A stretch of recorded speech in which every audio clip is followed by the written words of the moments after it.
Goeiemiddag, ek is Jan Gous van Aldigo Bonsmaras en ook lid van die Vlakte Bonsmaras studiegroep.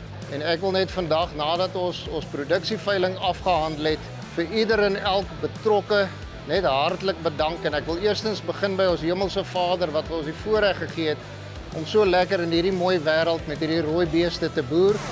Ons het al ons vee verkoop vandag.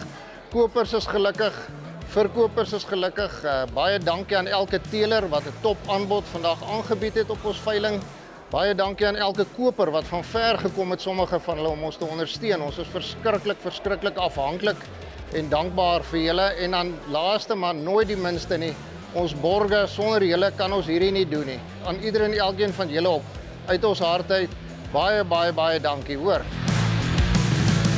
Goeiemiddag, ek is Derek Fik van Fik Agri en die boer in die Bibou distrik. Ek wil net vir Vlakte Bonsmara baie dankie sê en gelukwens vir hulle aanbieding wat hulle van die jaar weer eens vir ons aangebied het. Vandag het ons lot 14 gekoop, 'n bil van Aldigo van Jan.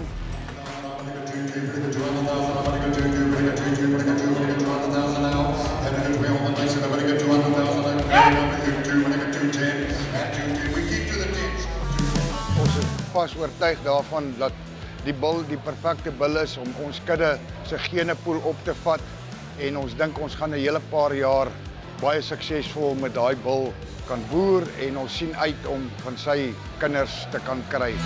Baie dankie Jan vir ons 'n groot voorreg om hier by julle te wees en baie geluk met daai bil. Dis 'n fantastiese bil wat julle geteel het.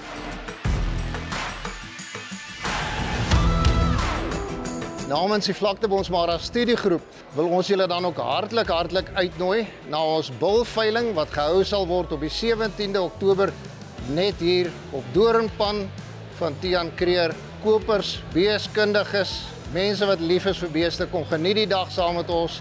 Die aanbod gaan goed wees. Dit gaan 'n wonderlike dag wees saam met medeboere en vriende.